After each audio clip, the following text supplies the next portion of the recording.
আবারও বঙ্গভবন ঘিরে এক ধরনের চাপা উত্তেজনা। 12 তারিখ নির্বাচনের আগেই বিশেষ কোনো কিছুর রিহার্সেল সেখানে ঘটছে কিনা তা নিয়ে বেশ সন্দেহের সৃষ্টি হয়েছে। সাম্প্রতিক সময়ে দুইটি ঘটনা, পারস্পরিক যেই সমীকরণ সেটিকে কেন্দ্র করেই এই সন্দেহের সৃষ্টি হয়েছে। যেমন রাষ্ট্রপতি মোহাম্মদ শাহাবুদ্দিন সাহেবের সঙ্গে সাক্ষাৎ করেছেন কে? জামাত ইসলামের সাবেক আমির গোলাম আজমের পুত্র ব্রিগেডিয়ার জেনারেল অবসরপ্রাপ্ত আবদুল্লাহিল আমান আজমি। তিনি হঠাৎ কি কারণে দেখা করলেন? দেখা করার বিষয়টি কি, মানে বেশ হাস্যকর। উপর থেকে মনে হতে পারে যে এটি হাস্যকর, কিন্তু ভিতরে কি রয়েছে। তিনি মঙ্গলবার রাষ্ট্রপতি মোহাম্মদ শাহাবুদ্দিনের সঙ্গে দেখা করেছেন। দেখা করে তাকে কিছু বই উপহার দিয়েছেন। তিনি নিজেই তার সামাজিক যোগাযোগ মাধ্যম ফেসবুকে স্ট্যাটাসের মাধ্যমে এই বিষয়টি জানিয়েছেন। আগে একটু কিছুটা পড়ি তার স্ট্যাটাস থেকে, আপনারা ধারণা করতে পারবেন। আবদুল্লাহিল আমান আজমি বলছেন তার ফেসবুক স্ট্যাটাসে, আজ মহামান্য রাষ্ট্রপতির সঙ্গে সৌজন্য সাক্ষাৎ করতে গিয়েছিলাম। আমার লেখা বিভীষিকাময় আয়নাঘর, আমার বাবাকে নিয়ে সচিত্র প্রায় 2000 ছবি সম্বলিত বই, প্রেরণার পরশমণি এবং আমার বাবার লেখা আত্মজীবনী, জীবনে যা দেখলাম 9 খণ্ডের বই উপহার দিয়ে এলাম। তিনি খুব আগ্রহ সহকারে নিলেন, উল্টে পাল্টে দেখলেন। ওনার মূল্যবান সময় থেকে আমাকে অনেক সময় দেওয়ার জন্য মহামান্য রাষ্ট্রপতির প্রতি আন্তরিক কৃতজ্ঞতা জানাচ্ছি। আচ্ছা, রাষ্ট্রপতি মোহাম্মদ শাহাবুদ্দিনের সঙ্গে আবদুল্লাহিল আমান আজমির কি এমন প্রেমের সম্পর্ক, অথবা কি এমন শ্রদ্ধা, স্নেহ, ভালোবাসার সম্পর্ক? সেটি ব্যক্তিগত জায়গা থেকে হোক অথবা আদর্শগত জায়গা থেকে হোক, যেভাবেই আমরা বিচার করি না কেন, কোনোভাবেই তো রাষ্ট্রপতিকে এই মুহূর্তে, এই অস্থির সময়ে তার লেখা বই কিংবা তার বাবা গোলাম আজমের লেখা বই বা ছবি উপহার দেওয়ার কোনো কারণ নিশ্চয়ই নেই। কিন্তু তারপরেও দেখা করেছেন। নিঃসন্দেহে এটি শুধুমাত্র উছিলা বা অজুহাত উপর থেকে। আমরা গণভোট নিয়ে অনেকেই সন্দেহের মধ্যে আছি। অনেকের ধারণা গণভোটে হ্যাঁ জয়যুক্ত হলে সংবিধান ছুঁড়ে ফেলা হবে, সংস্কারের নাম করে যা হতে যাচ্ছে রাষ্ট্রপতিকে ছুঁড়ে ফেলা হবে। এর আগে রাষ্ট্রপতিকে কেন্দ্র করে অনেক কিছু হয়েছে আমরা জানি। বঙ্গভবনে মব ক্রিয়েট করা হয়েছে, তার পদত্যাগের দাবিতে বঙ্গভবন ঘেরাও করা হয়েছে। সেনার সদস্যদের সঙ্গে মব সৃষ্টিকারীদের, সেটি এনসিপির নেতা কিংবা জামাতের লোকজন ছিল সেখানে, তাদের সঙ্গে সেনা সদস্যদের সংঘর্ষ হয়েছে। এবং অকপটে রাষ্ট্রপতিও আন্তর্জাতিক গণমাধ্যমের কাছে তিনি তার অবস্থান তুলে ধরেছেন। তার সঙ্গে বর্তমান যে প্রধান উপদেষ্টা ডক্টর মোহাম্মদ ইউনূস কী ধরনের আচরণ করছে, তার সরকার কী আচরণ করছে, এটি আমরা সব কিছুই জানি, এগুলো পুরোনো কথা।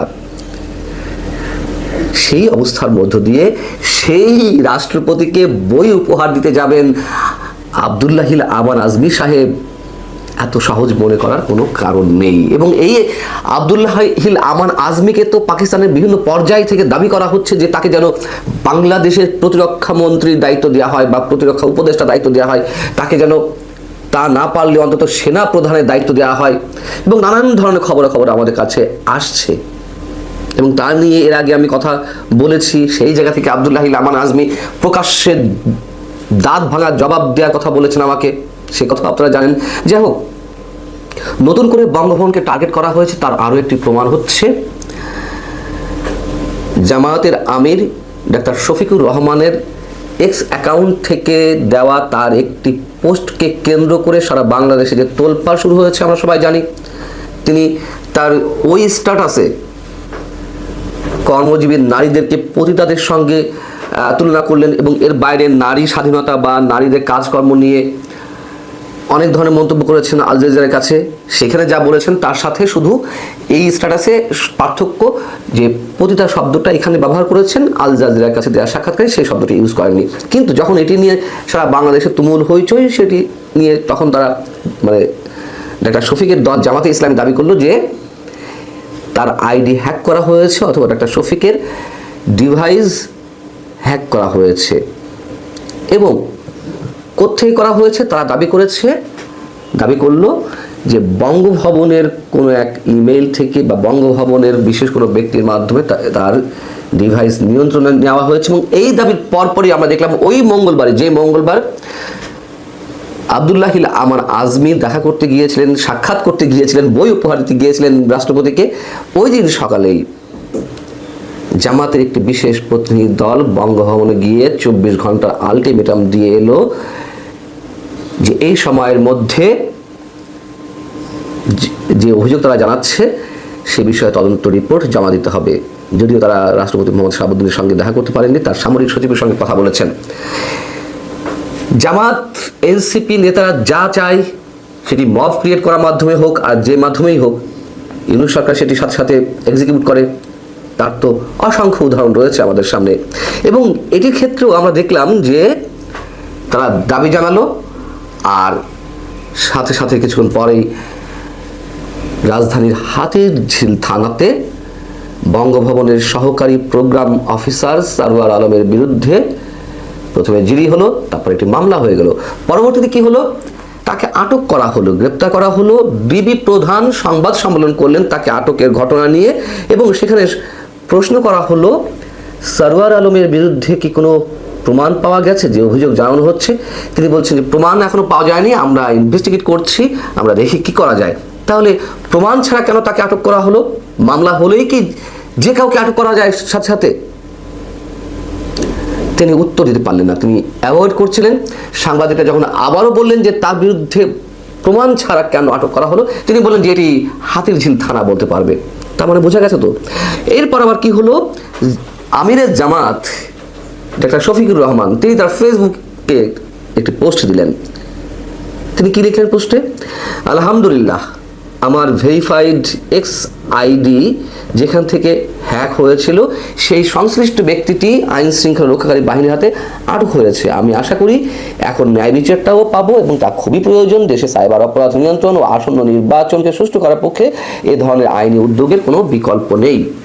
তিনি কি সুন্দর একটা স্ট্যাটাস দিয়ে দিলেন, কোনো ধরনের প্রমাণ নেই। জামাত কি প্রমাণ পেয়েছে সেটি আমাদের সামনে উপস্থাপন করেছে, যে কি তারা প্রমাণ পেয়েছে, যে যার ভিত্তিতে তারা অভিযোগ করছে যে সারওয়ার আলমের ইমেল আইডি থেকে এটি হ্যাক করা হয়েছে বা এখান থেকে ভুয়া পোস্ট দেওয়া হয়েছে ডাক্তার শফিকুর রহমানের বিরুদ্ধে, মানে তার নামে। জামাত সাথে সাথে সেটিকে স্বাগত জানালো, এবং আমাদের অনেককেই যেভাবে সকল সন্ত্রাস বিরোধী আইনে মামলা দেওয়া হয়েছে, আটক করা হয়েছে, কারাগারে থাকতে হয়েছে, এই সারওয়ার আলমকেও নিশ্চয়ই এইভাবে কারাগারে থাকতে হবে। 12 তারিখে নির্বাচনে কি হয় আমরা এখনো নিশ্চিত নই। আসসালামু আলাইকুম। 5 আগস্টের পর এটা প্রমাণ হয়ে গেছে যে মার্কিন যুক্তরাষ্ট্র, আমেরিকা এবং ভারত বাংলাদেশ ইস্যুতে দুই মেরুর দুই বাসিন্দা। ভারত টানা 17 বছর যেভাবে আওয়ামী লীগকে সাপোর্ট দিয়েছে, আওয়ামী লীগের সমর্থন দিয়েছে, এবং আওয়ামী লীগের খুব আপত্তিকর নির্বাচনগুলো মেনে নিয়েছে, সেই ক্ষেত্রে মার্কিন যুক্তরাষ্ট্র শুধু তার স্বার্থ হাসিল হয়নি বলেই তারপরে সে পুরো অপোজিট অবস্থা নিয়েছে, এবং মার্কিন যুক্তরাষ্ট্রের বিভিন্ন অন্যায় আবদার শেখ হাসিনা ফিরিয়ে দিয়েছেন। তাদের বিশ্বজোড়া যে অন্যায় শক্তি প্রদর্শন, সেটা শেখ হাসিনা ফিরিয়ে দিয়েছেন। এটা একটা বড় কারণ হয়ে দাঁড়িয়েছিল শেখ হাসিনা, আওয়ামী লীগ বা আওয়ামী লীগ সরকারের সাথে আপনার আমেরিকার বড় দূরত্বের পেছনে।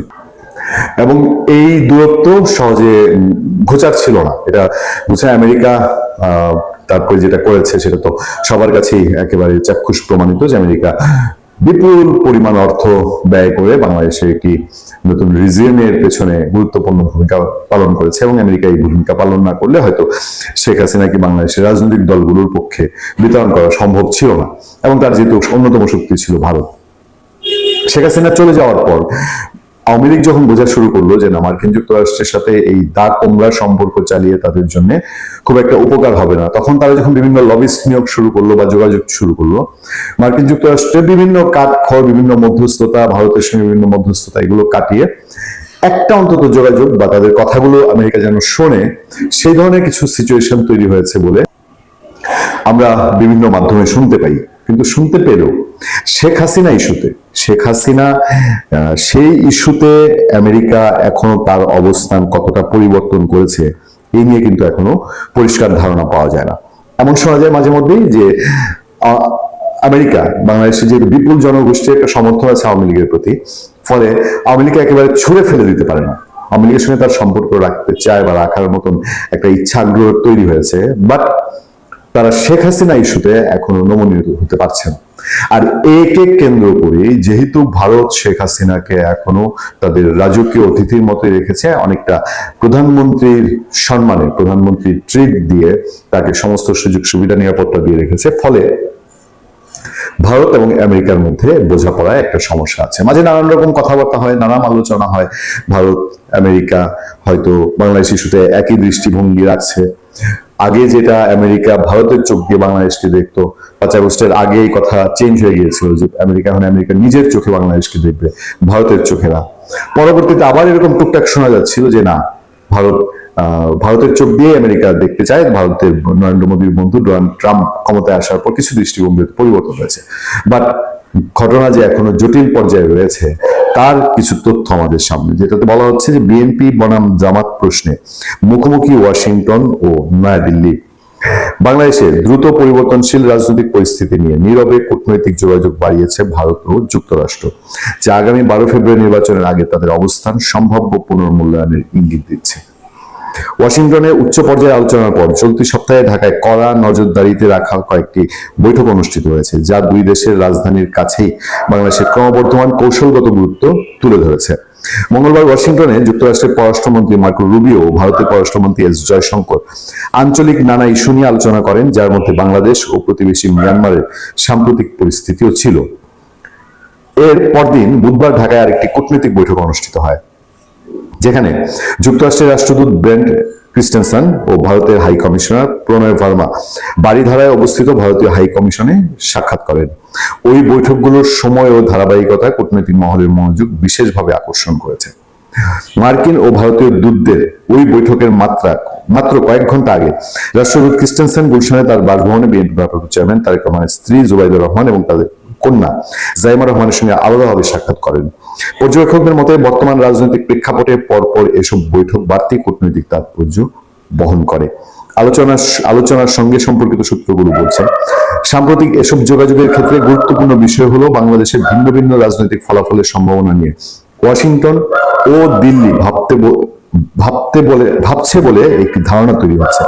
কূটনৈতিক মহলে জোর আলোচনা চলছে। যুক্তরাষ্ট্র ক্রমশ এমন একটি রাজনৈতিক ব্যবস্থার প্রতি ঝুঁকছে যেখানে জামাতে ইসলামী গুরুত্বপূর্ণ ভূমিকা পালন করতে পারে। অন্যদিকে ভারত বাংলাদেশের জাতীয়তাবাদী দল বিএনপি নেতৃত্বাধীন সরকারকে তুলনামূলক বেশি গ্রহণযোগ্য মনে করছে। এটা অনেকটাই এখন ওপেন সিক্রেট। আমেরিকার ওয়াশিংটন পোস্ট যখন জানিয়েছিল যে যুক্তরাষ্ট্র জামাতে ইসলামীর সাথে সম্পর্ক উন্নয়নে তারা চেষ্টা করছে, তখন ভারত যে বিএনপিকে তাদের জন্য স্বাচ্ছন্দ্যমূলক সংগঠন হিসাবে মনে করে, এটা ভারতীয় সাংবাদিকরা অনেকবার বলছেন। কূটনৈতিক বিশ্লেষকদের মতে একই দিনে বিএনপি চেয়ারম্যানের পরিবারের সদস্যদের সঙ্গে মার্কিন রাষ্ট্রদূতের বৈঠক এবং তারপর পরই ভারতীয় হাইকমিশনের সঙ্গে সাক্ষাৎ কোনো কাকতালীয় ঘটনা নয়, বরং বাংলাদেশ রাজনৈতিক মোড়ের দিকে এগোনোর সময় এসব বৈঠককে দেখা হচ্ছে ওয়াশিংটন ও দিল্লির মধ্যে মূল্যায়ন বিনিময়, অনিশ্চয়তা কমানো এবং পরস্পর বিরোধী পথে না চলার একটি বৃহত্তর প্রচেষ্টার অংশ হিসেবে। মানে দুই দল যে দুই মেরুতে আছে এটাকে একটা লাইনে আনার জন্য, মানে ধরেন জামাতের দিকেই ভারত চলে যাবে বা বিএনপির দিকেই আমেরিকা চলে যাবে, ব্যাপারটা এই পর্যায়ে আনা যে ভারত এবং আমেরিকার উভয়ের স্বার্থ রক্ষা করে বাংলাদেশে একটা নির্বাচনী অংশকে তারা স্বাচ্ছন্দ্যমূলক ভূমিকায় দেখতে চায়। দেখা যাক সোজা সাপটা কথা যে আগামী নির্বাচনে বাংলাদেশে জামাতে ইসলামী নাকি বিএনপি।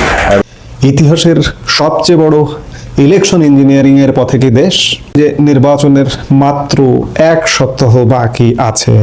আজকে এই মুহূর্তে এসে যদি বিশ্লেষণ করেন যে এই নির্বাচনটা কেমন হচ্ছে, প্রথমতই এই নির্বাচনটি বাংলাদেশের অর্ধেক জনগোষ্ঠীকে বাইরে রেখে নির্বাচন হচ্ছে। অর্থাৎ অর্ধেক জনগোষ্ঠী বলতে আমি বলতে চাইছি প্রগতিশীল যারা কিংবা আওয়ামী লীগপন্থী যারা, তাদের বাংলাদেশের অর্ধেক জনগোষ্ঠী কমপক্ষে তাদের বাদ রেখে নির্বাচনটা হচ্ছে এবং এই নির্বাচনকে কেন্দ্র করে নানা রকম রঙ্গ চলছে। নির্বাচনে অংশ নিচ্ছে প্রধান বড় একটি রাজনৈতিক দল বিএনপি আর ছোট ছোট রাজনৈতিক দল, তথাকথিত বড় দল সাম্প্রতিক সময়ে বলা হচ্ছে জামাতে ইসলামকে, এবং জামাতে ইসলামের হাইপ তোলা হচ্ছে বিজয়ের পক্ষে। এমনকি জামাতের যে প্রধান যে ব্যক্তিটি আমির, এই আমির সাহেব জীবনে কোনোদিন সংসদে যাননি। হ্যাঁ, হয়তো প্রশ্ন উঠবে যে বিএনপি প্রধানও সংসদে যাননি, তারেক রহমান, সেটি ভিন্ন বিষয়। কারণ বিএনপি তাদের দল অনেকবার দেশ পরিচালনা করেছে, কিন্তু জামাত দেশ পরিচালনা করেনি। জামাত ইতিমধ্যে হাইপ তুলে আবার ধপাস করে পড়ে গেছে নানা বিতর্কে। আমরা গতকালকেও এই বিষয়টা নিয়ে আলাপ করেছি।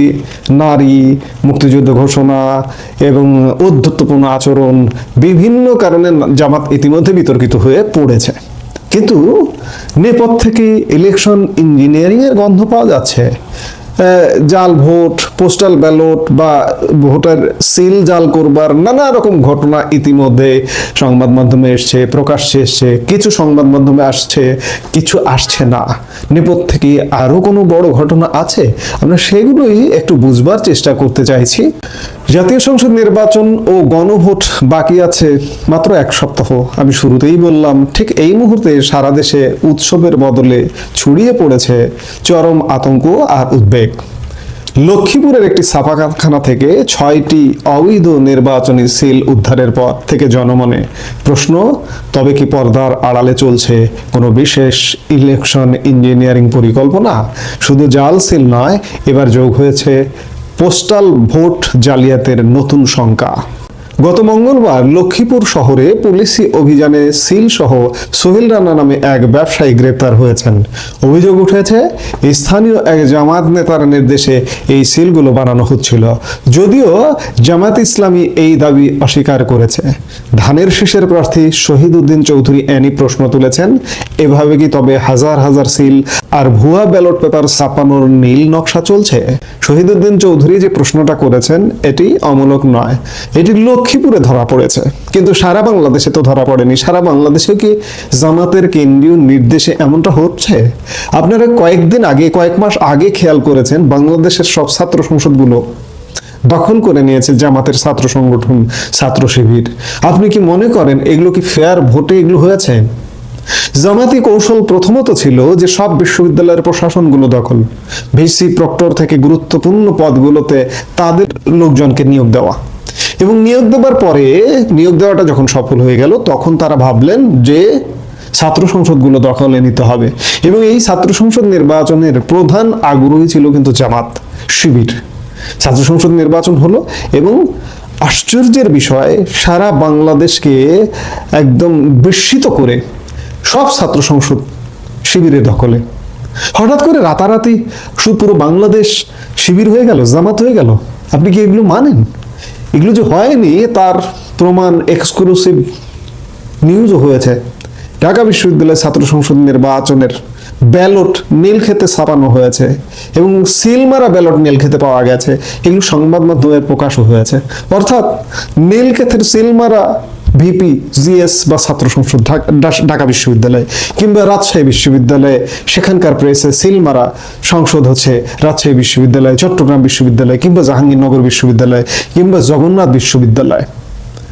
আজকে জাতীয় সংসদ নির্বাচনটাকে কিন্তু সেদিকেই নিয়ে যাবার একটা চেষ্টা চলছে বলে চারিদিকে মনে হচ্ছে।